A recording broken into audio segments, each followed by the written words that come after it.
En el nombre del Padre, del Hijo y del Espíritu Santo. Amén. Dios te salve María, llena eres de gracia, el Señor es contigo. Bendita tú eres entre todas las mujeres y bendito es el fruto de tu vientre Jesús.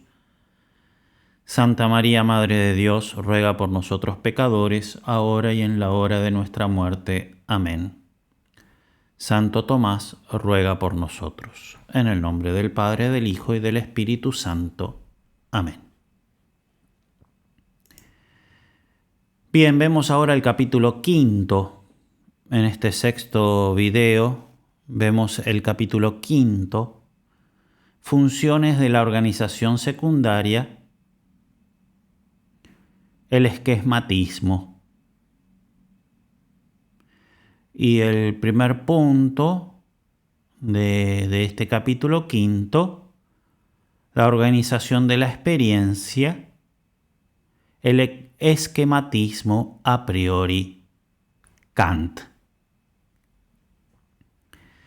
Bien, en la percepción recibimos los objetos con un significado.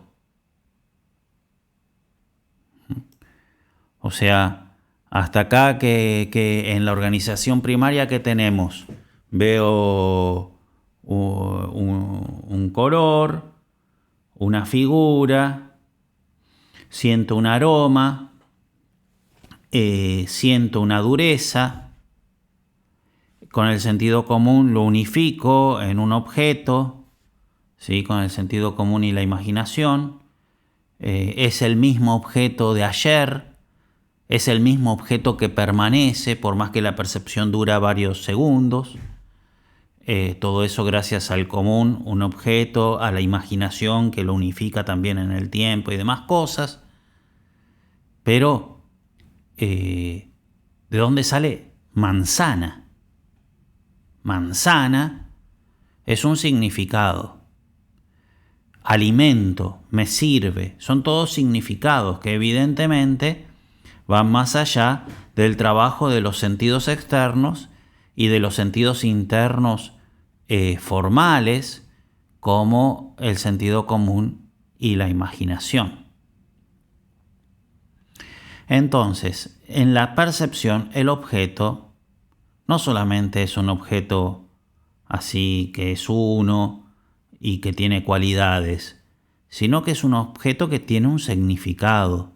Y este significado concreto es anterior a un concepto abstracto de la inteligencia, el cual evidentemente puede venir en la misma percepción, pero es posterior, es después, ¿no? Entonces, sensiblemente a los objetos se le da un significado. No es que el significado es solo un concepto abstracto atribuido por la inteligencia en un juicio sobre el singular. Manzana. No es que ahí sí, también es eso. Manzana también es un concepto que se atribuye a este singular concreto que en un juicio sobre este singular. Pero hay significados que son perceptivos y meramente sensibles. Me viene Pedro, que es mi amigo, y yo sin hacer un juicio, Pedro es mi amigo, ni lo pienso siquiera. Sin embargo, tomo una actitud delante de él como si fuese mi amigo, porque es mi amigo y lo percibo como mi amigo, a pesar de que yo ni siquiera lo estoy pensando y no lo estoy juzgando en ese momento.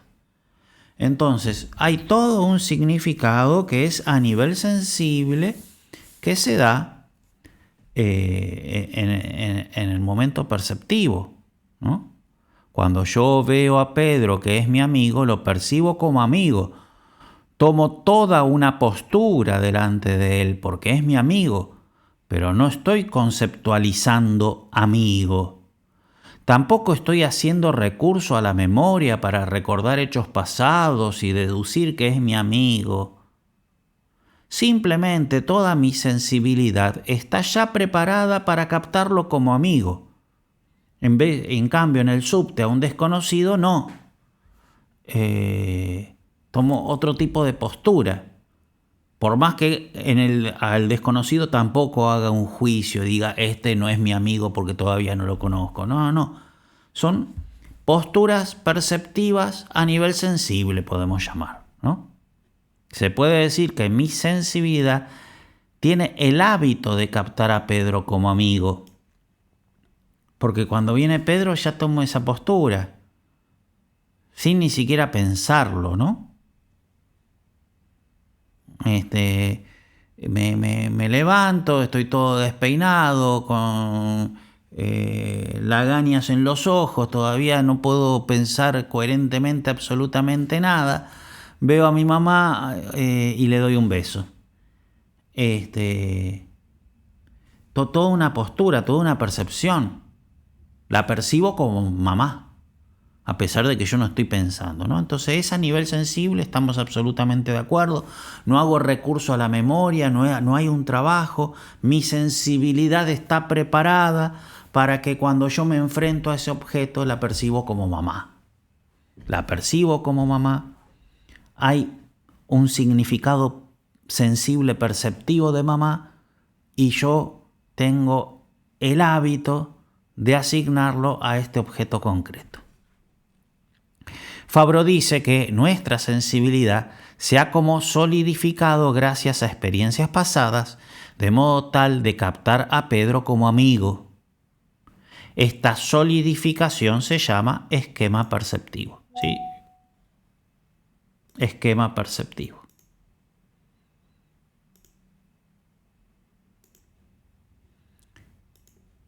En una conciencia madura, cuando se da una percepción actual, esta actualiza un esquema perceptivo de modo tal que el objeto actual es percibido y valorizado según ese esquema.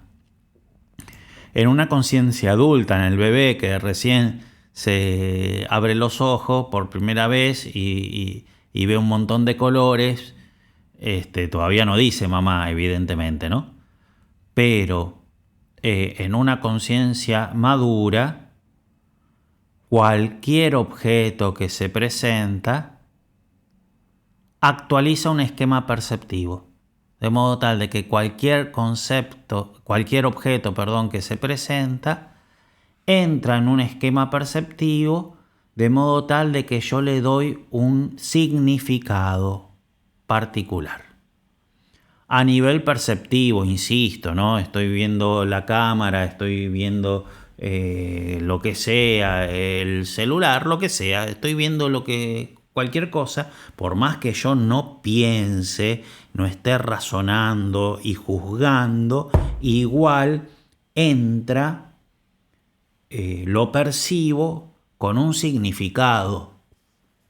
Por ejemplo, lo cuido, ¿sí? No lo agarro igual que si agarro una cosa rústica, ¿no? Entonces hay todo un significado, yo le doy a todas las cosas un significado, se los doy a nivel perceptivo inmediato, sin pensar, sin recordar, sin nada. Y entonces, como es inmediato, evidentemente se está dando la actualización de un hábito, que es un esquema perceptivo. Entonces siempre que yo percibo algo, me está entrando en un esquema perceptivo por el cual yo ya le doy un determinado significado perceptivo. Estos esquemas perceptivos van madurando en la persona según las experiencias. Según las experiencias. Evidentemente, lo que significa amigo, lo que significa papá, no es lo mismo lo que significa papá para un bebé que lo dice por primera vez papá, ¿no? O para un niño de 6 años, un muchacho de 15 años, un adulto. papá no significa lo mismo para un nene de 6 años que para un adulto, ¿no? A nivel perceptivo. Porque yo adulto percibo papá y puedo tener una actitud de ayuda, sin pensarlo, no estamos hablando del razonamiento, pero puedo tener diversas actitudes ante papá que no tiene todavía un niño, porque para el niño perceptivamente papá no es lo mismo que para mí. Los esquemas van madurando, ¿no? Entonces estos esquemas perceptivos van madurando en la persona según sus experiencias. Cada experiencia nueva que tenemos no empieza de cero, sino que parte del hábito de estos esquemas, ¿sí?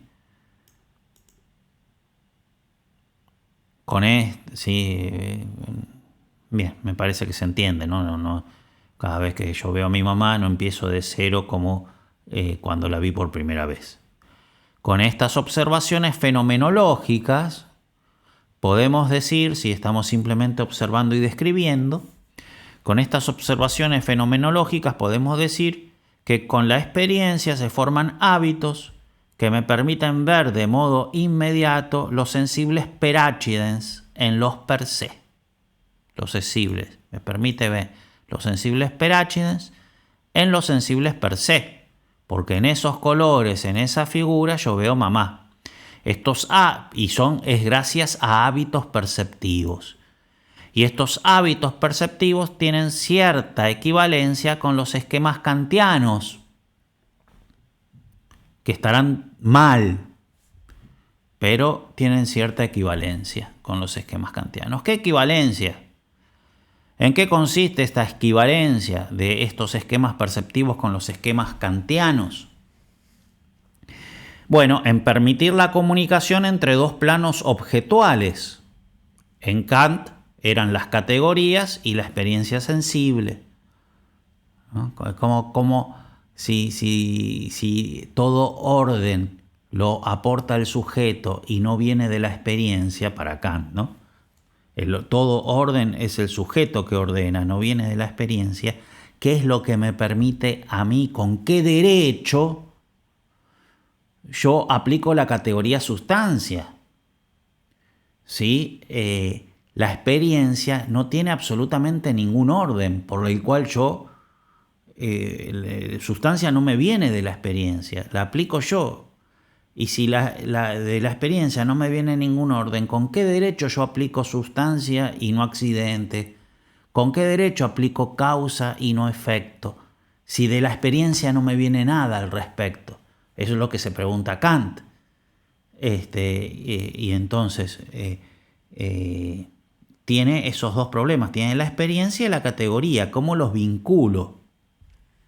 ¿No?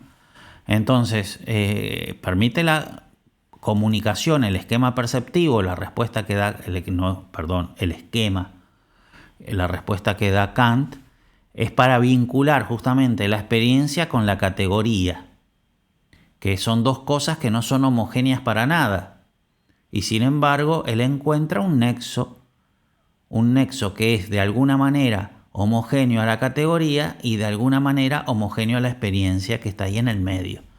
Es el esquema kantiano. Bueno, el esquema sensible en Santo Tomás es más o menos similar. Es lo que me permite a mí vincular el sensible peráchidens al sensible per se, ¿no? ¿Qué es lo que me permite? ¿De dónde viene amigo? Yo veo colores, figuras, unifico. ¿Y amigo de dónde viene?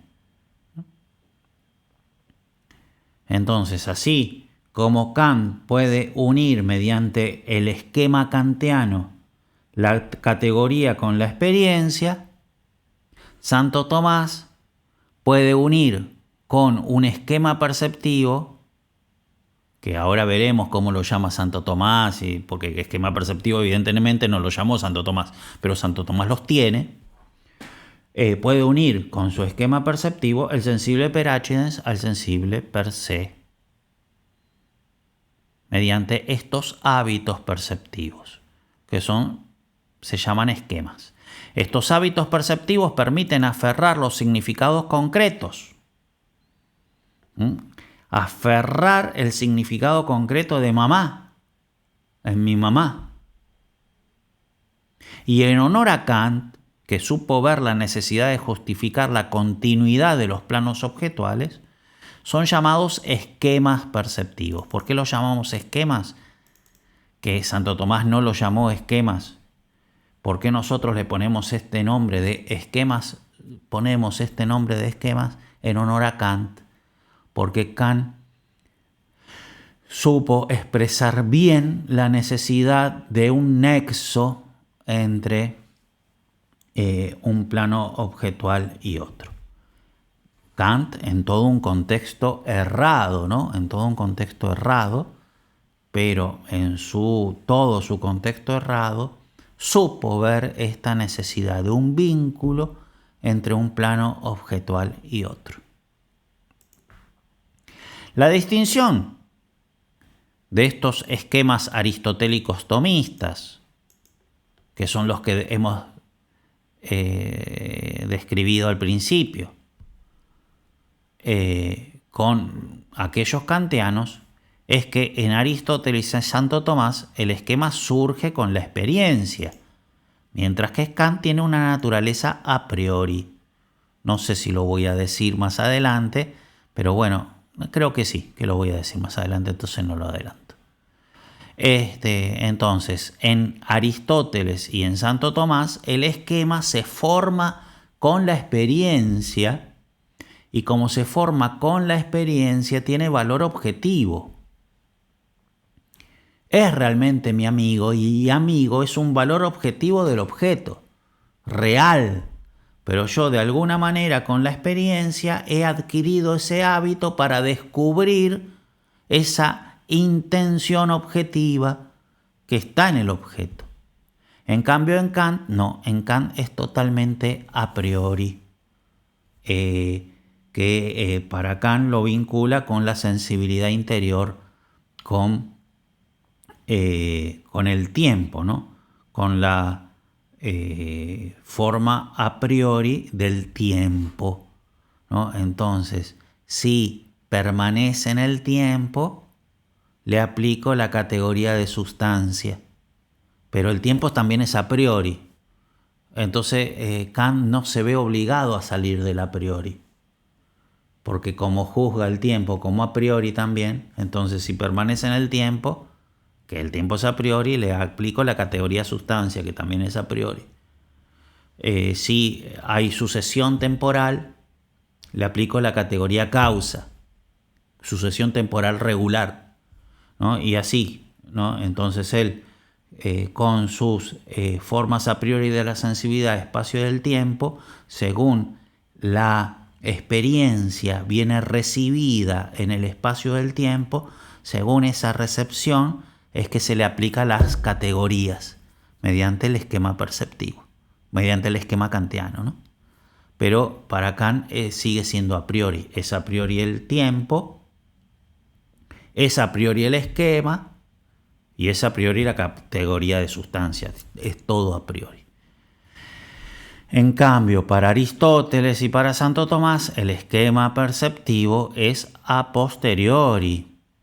La persona va formando ese esquema perceptivo gracias a las experiencias. Bien, ¿se necesitan hábitos perceptivos para aprender el sensible común? Por ejemplo, el movimiento, ¿no? Por ejemplo, yo agarro y veo en el cielo una luz que se enciende, ¿no? Yo lo veo en el cielo y digo es un avión que se está moviendo. ¿Y quién te dice que es un avión que se está moviendo y no tres luces distintas? Entonces, de alguna manera, yo, y no lo pienso y no lo razono ni nada, lo percibo así, tengo un hábito perceptivo que me ayuda a ver el movimiento. Entonces se necesita, y es un sensible común, no es un sensible peráchide, no es amigo, es movimiento.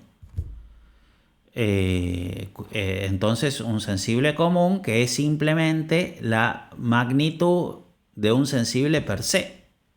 En este caso el color, que se enciende y se apaga. Entonces, ¿se necesitan hábitos perceptivos para aprender los sensibles comunes? Sí, sí. Pero no se habla en el ámbito del sensible común de un esquema perceptivo por el hecho que en este caso el hábito sirve para perfeccionar la aprehensión del sensible común, pero su nacimiento está fijado en la naturaleza per se que tiene dicho sensible, dándose a nivel del sentido externo. Entonces el movimiento, de alguna manera, es verdad que yo tengo que generar un hábito para aprender a perfeccionarlo, pero viene en el sensible per se el movimiento. Entonces yo cuando juego al tenis, sí, tengo que aprender a captarlo bien al movimiento, si la pelota crece, si disminuye, si va para un costado, si se me acerca o si me aleja. Evidentemente es todo un esquema que va creciendo, ¿no? Para captar bien el movimiento. Pero el nacimiento del movimiento no está en el esquema. El esquema sirve para perfeccionarlo. El nacimiento del movimiento está directamente en el sensible per se y en el sentido externo. En cambio, en el ámbito del sensible peraccidens, el hábito perceptivo influye desde la raíz del mismo sensible peraccidens, ¿no? Amigo. ¿De dónde viene amigo? Como que el hábito perceptivo influye desde el primer aparecer, no es como el movimiento, que ya en el sensible per se, en el sentido externo se ve el movimiento, pero yo tengo que aprender a verlo mejor. Y para eso me sirve el hábito. No, acá es para el nacimiento mismo. ¿De dónde salió amigo? Sí, gracias a este hábito, ¿no? Entonces, en el sensible peraccidens, la importancia del hábito perceptivo es radicalmente mayor. El hábito perceptivo influye desde la raíz del nacimiento del sensible peraccidens, por lo que es más necesario recurrir a él, al hábito perceptivo, para explicar el nacimiento y la objetividad. Recibe por ello este nombre particular de esquema perceptivo. Entonces se puede decir que hay hábitos perceptivos también en el sensible común.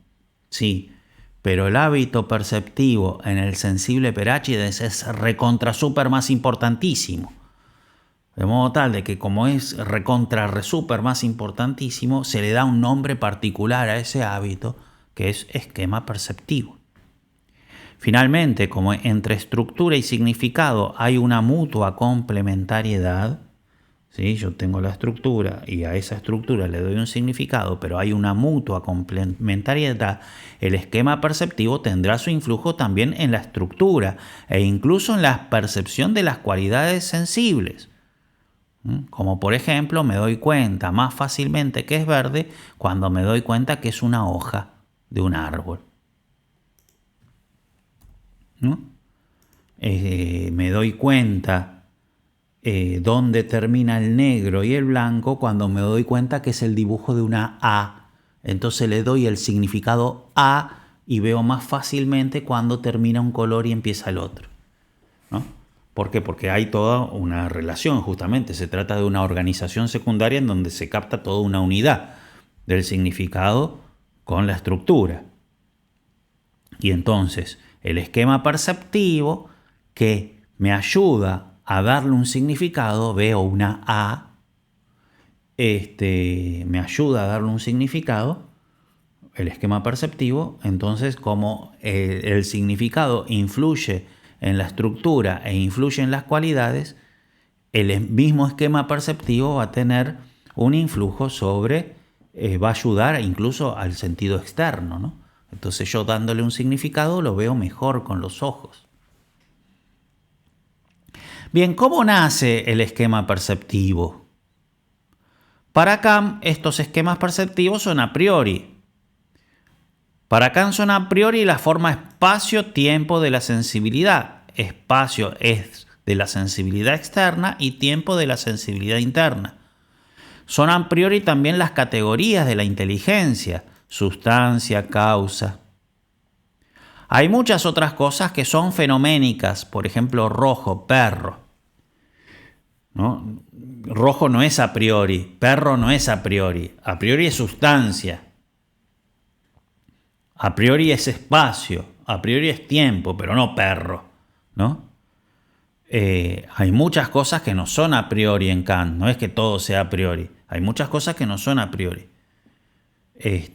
Sustancia sí, espacio sí, tiempo sí, causa sí, que es el modo, ¿no? Acuérdense que viene de Hume, que yo no veo la causa la pongo yo, la relación causa-efecto la pongo yo para explicar la regularidad, ¿no? Bueno, entonces en Kant es a priori, es el modo con el cual yo tengo de conocer la experiencia. Perfecto. En cambio, rojo y perro no son a priori. Son fenoménicos. Pero en estas cosas, rojo, perro, es imposible distinguir lo que es a priori de lo que no lo es. ¿Por qué? Porque tampoco hay algo a priori en mí que me hace ver el rojo. Capaz que un perro al rojo no lo ve rojo. O, ¿no? Entonces, hay en Kant cosas a priori puras y cosas en donde lo a priori y lo fenoménico está mezclado. Pero está mezclado de modo tal de que yo no lo puedo separar. Entonces, yo tengo la experiencia en Kant, puedo separar cosas que son a priori puro, por eso es crítica de la razón pura, porque puedo separar lo a priori puro, y hay otras cosas en donde lo fenoménico y a priori va a estar siempre mezclado y yo no lo voy a poder separar nunca. Nunca voy a poder separar en el rojo lo que es a priori de lo que es fenoménico. De modo tal de que la cosa en sí me permanece siempre absolutamente desconocida, ¿no? No sé cómo es en sí. La cosa en sí es siempre desconocida, porque tengo o a priori puro o mezcla de a priori fenoménico, ¿no?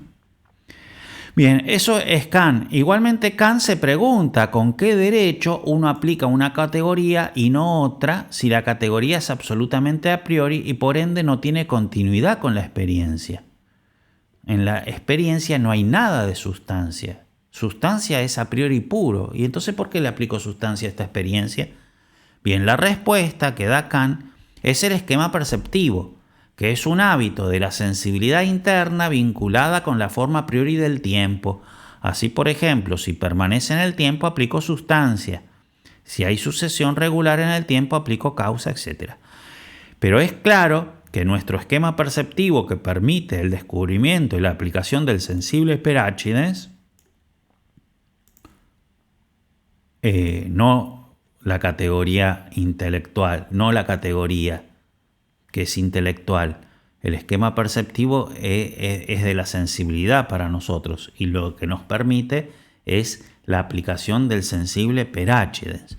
Bien, en cambio Kant también no solamente tiene el error de hacerlo a priori, sino que tiene el error de hacer que el esquema perceptivo sea algo vinculado directamente con la inteligencia, que para nosotros no es así, ¿no? Es vinculado con el sensible Peráchides. Después veremos cómo surge el concepto, por abstracción, o lo veremos. Pero la cuestión es que nuestro esquema perceptivo que permite el descubrimiento y aplicación, no solamente aplicación, sino también el descubrimiento. No solamente le aplico amigo, sino que descubro amigo. Nuestro esquema perceptivo nace con la experiencia y se desarrolla con la misma, y por tanto no es a priori. Bien, pero simplemente decir que el esquema perceptivo nace de la experiencia no es suficiente, porque la mera suma de infinitas formas que se repiten en el tiempo no me hace descubrir una intención. Entonces, rojo, rico, no, ¿de dónde sale? O rico puede ser por el sabor, o amigo. ¿no? Veo la figura, veo la figura, veo la figura. La oveja ve continuamente este objeto, este objeto, este objeto, este objeto, y de repente dice, lobo peligroso, ¿de dónde? ¿No? Entonces la mera repetición de sensible per se no te da un sensible per accidens. De modo tal de que decir que viene de la experiencia, sí, es verdad, viene de la experiencia, pero tenemos que explicar más. Bien, perfecto. Punto 2.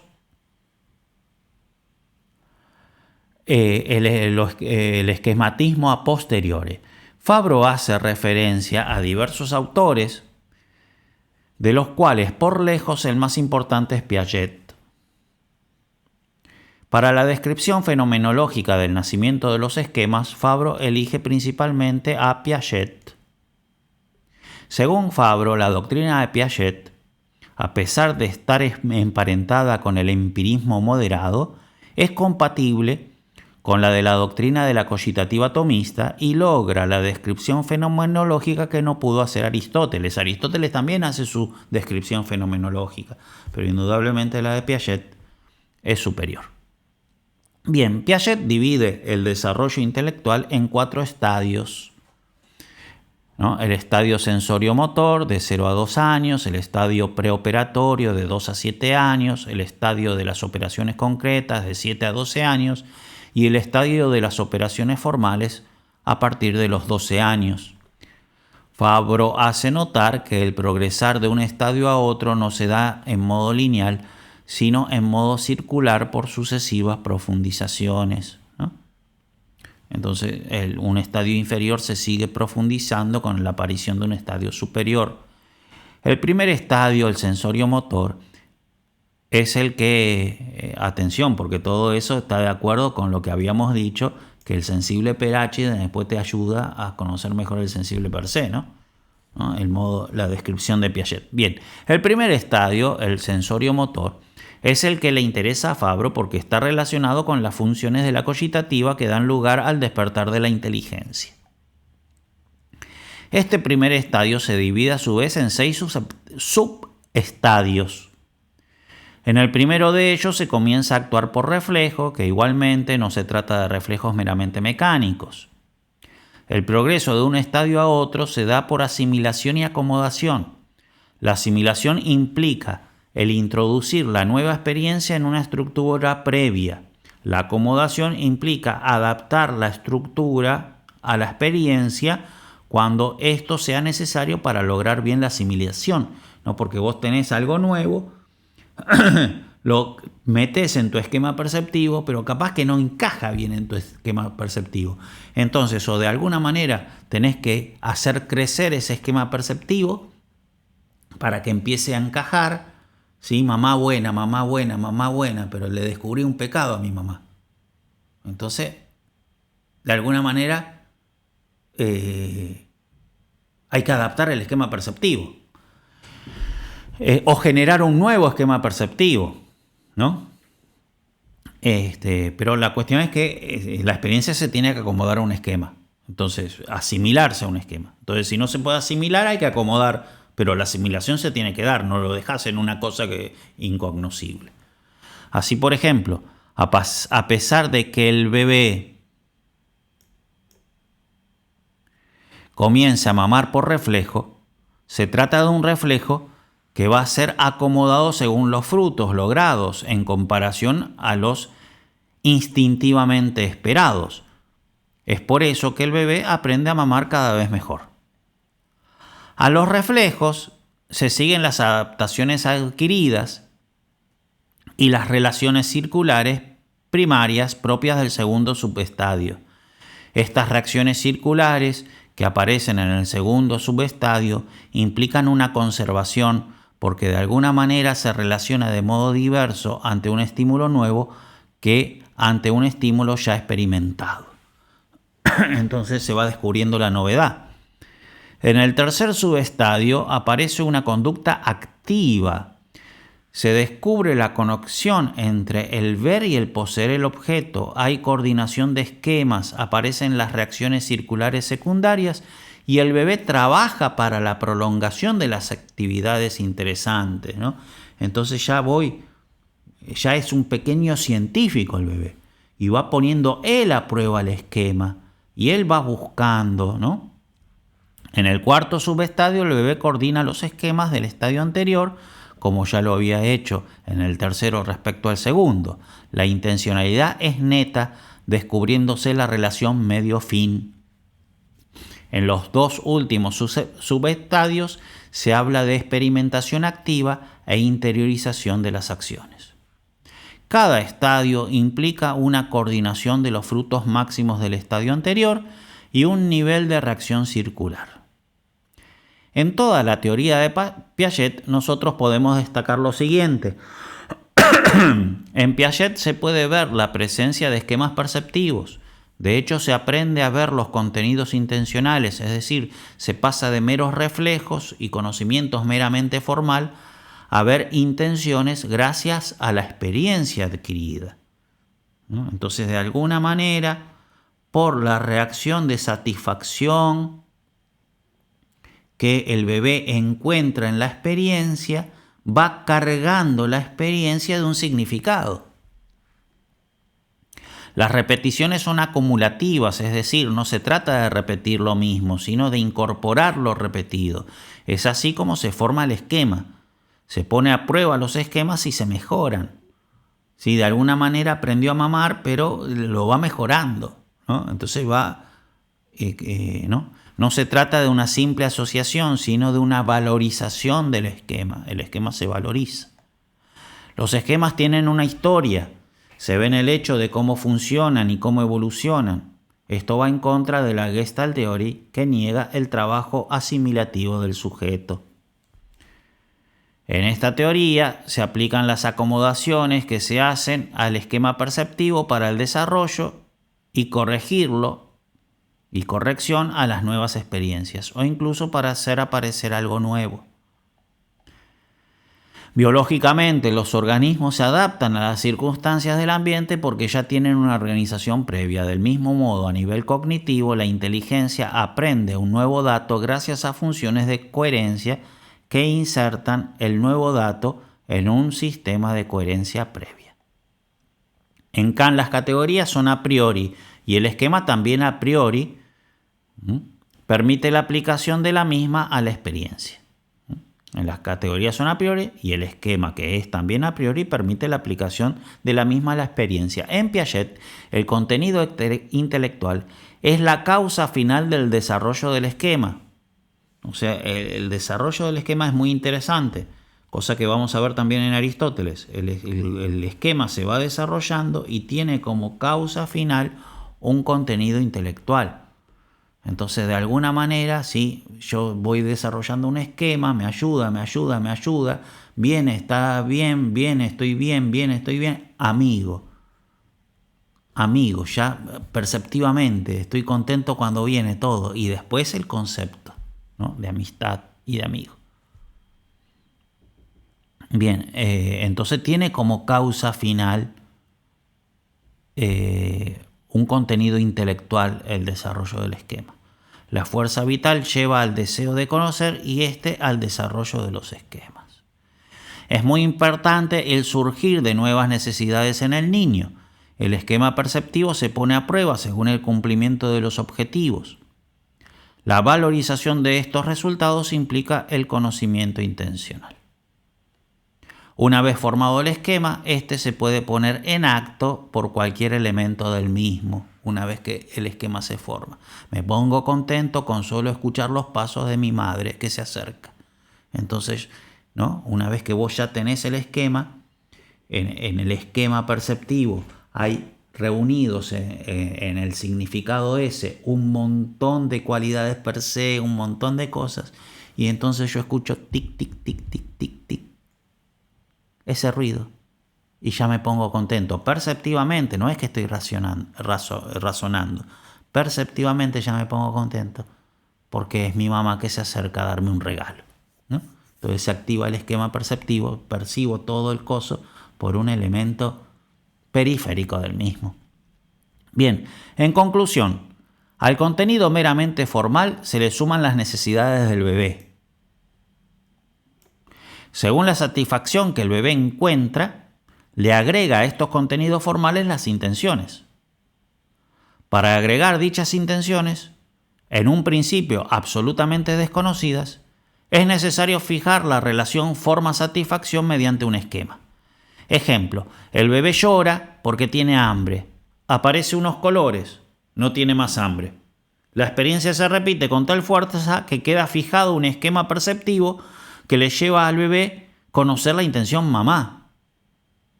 El plano de las intenciones no se reduce entonces a las meras formas, sino que implica la puesta en escena de todas las tendencias vitales del sujeto. Entonces fíjense cómo se da una síntesis, ¿no? Cómo puede saltar de un plano a otro si los dos planos son absolutamente heterogéneos.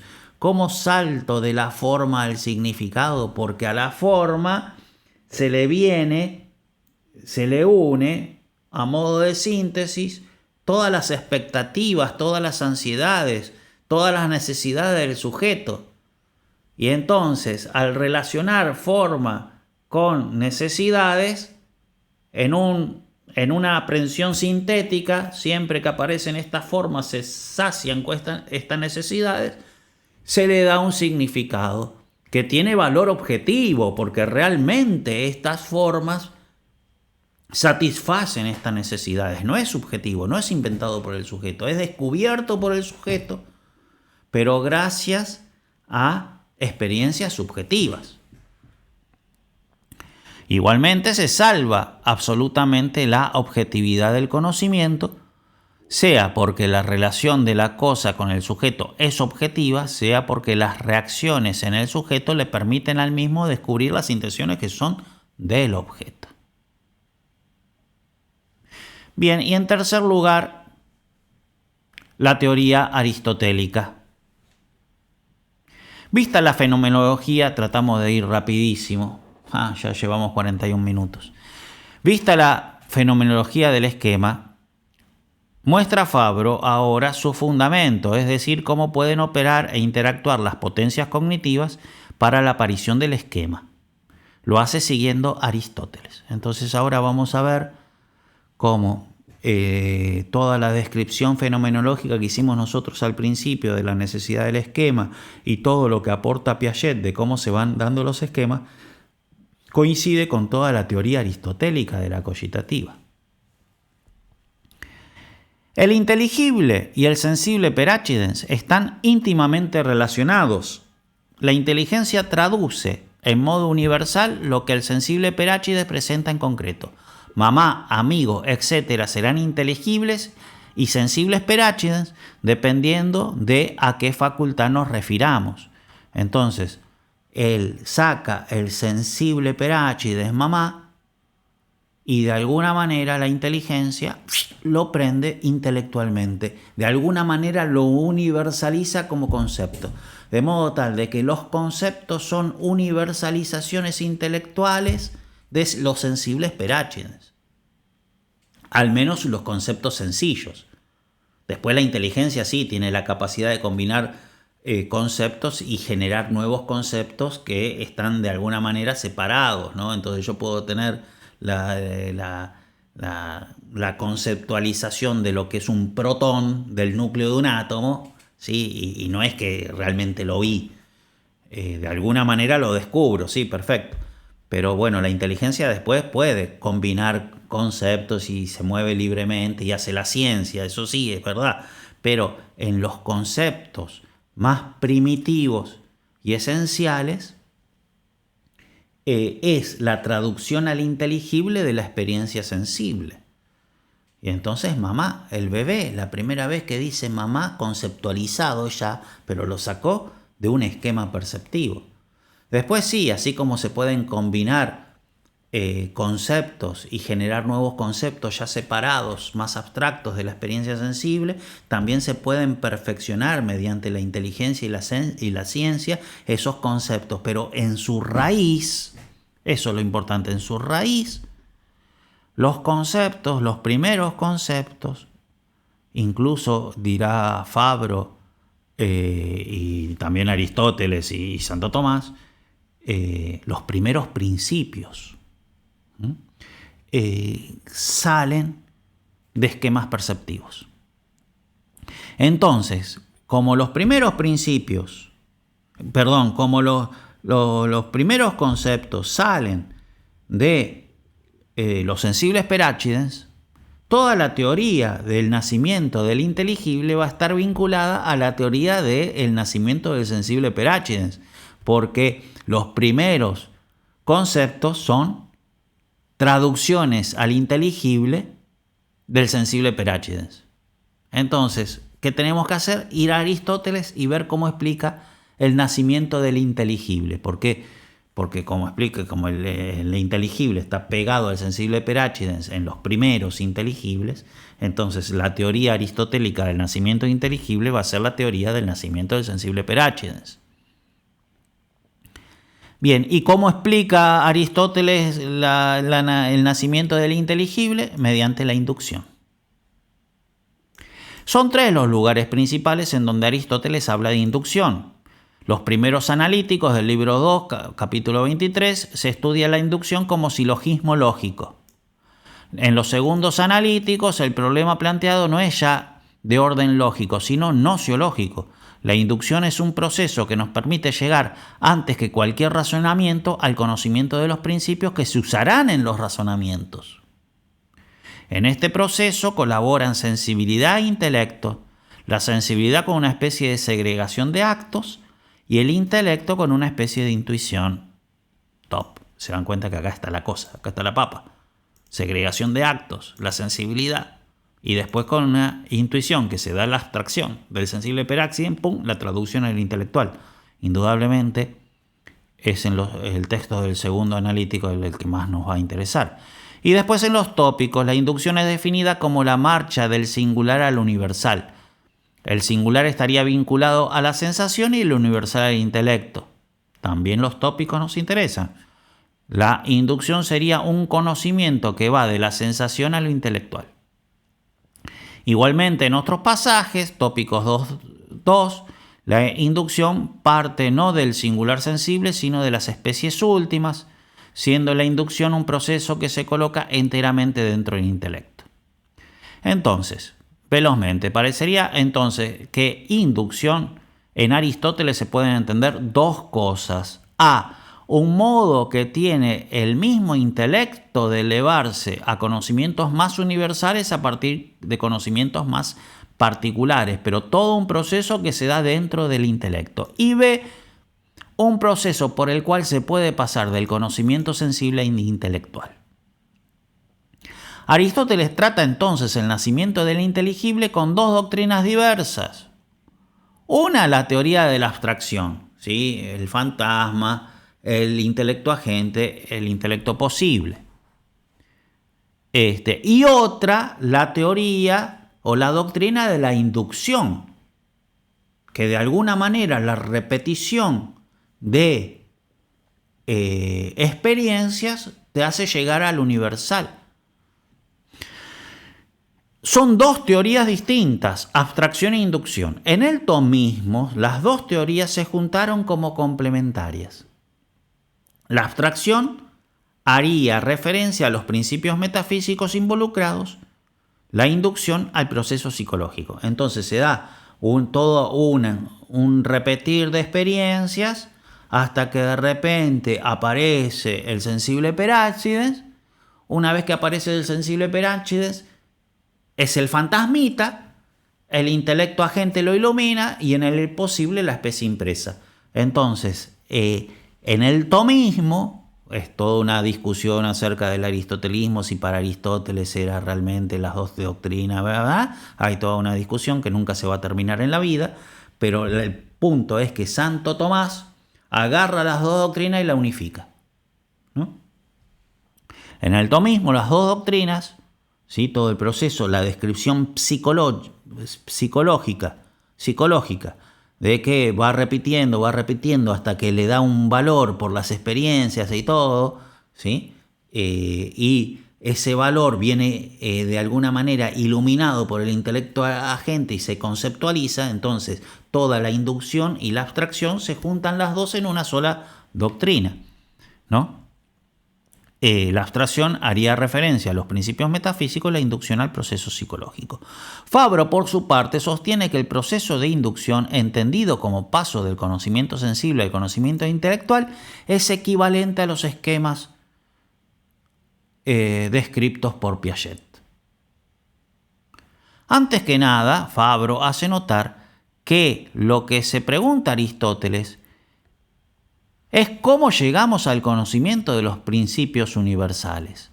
Dado que somos siempre conscientes cuando poseemos un conocimiento, es absurdo suponer que estos principios universales los poseemos de modo innato, como pretendía Platón. Es absurdo, porque ninguno tiene conciencia de ello.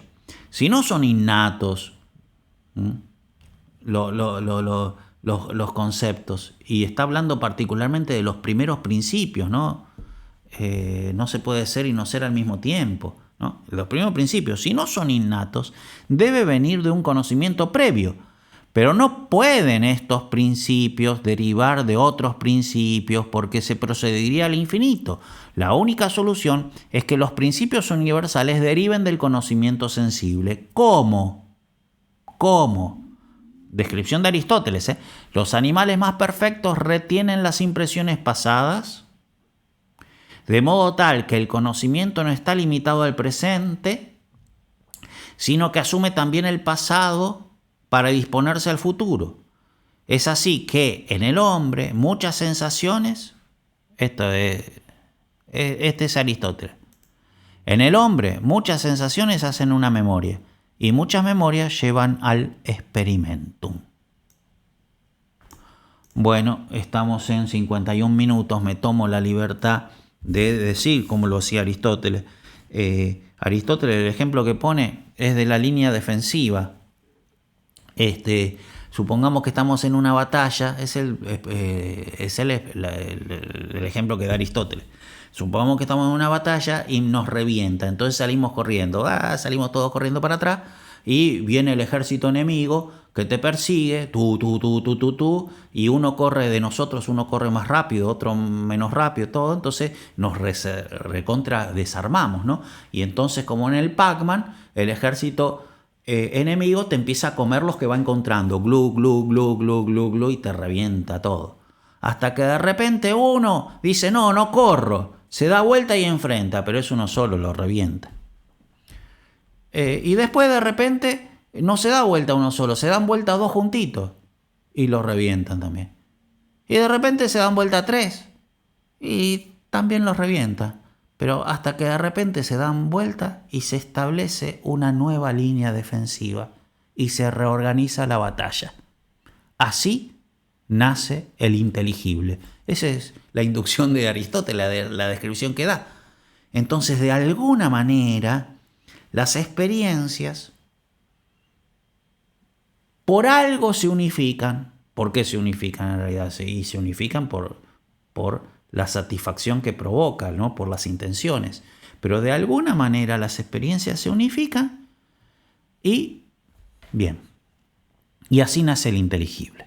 Entonces, esta es la interpretación de Fabro. Es de suponer que las múltiples y fluctuantes impresiones que baten desde el interior al sujeto que siente, que también es inteligente, no lo dejan en un continuo estado de indiferencia, sino que algunas de ellas, poco a poco, acaban imprimiéndose en la mente o permaneciendo en ella. Cuando este imprimirse de un contenido de experiencia se repite varias veces para un mismo objeto, la mente comienza a mirar este objeto bajo una nueva luz objetiva, distinta de las cualidades formales externas, considerando, por ejemplo, los aspectos de utilidad para un fin determinado, satisfacción de una necesidad o huida del peligro. De este modo, la multiplicidad tumultuosa de la experiencia se apacigua y mediante la fijación realizada por la memoria y la integración provocada por el experimentum, se delinea en la mente y en el alma como una unidad, como un hábito, un contenido definido, que es en sí mismo indivisible, mamá, un contenido, y permanece indiferente a la multiplicidad de sensaciones externas, ¿sí? Es siempre mi mamá, aunque hoy está vestida de un modo, otro del otro, ¿no? De alguna manera se unifica. Es esta unidad disposicional general en la mente la que coincide, en nuestra opinión, con el esquema perceptivo. Este hábito es el comienzo del conocimiento y el principio para el surgimiento del universal, ¿no? Entonces así se genera el esquema perceptivo, así surge el sensible per accidens y así surge el inteligible cuando el sensible per accidens es abstraído. Manzana, perro.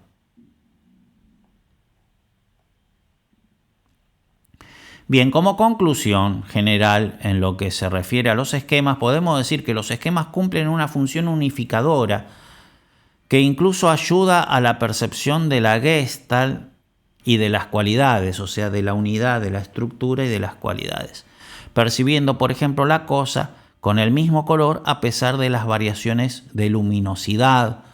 No hago referencia a muchos experimentos, ¿no?, que hace Fabro, ¿no?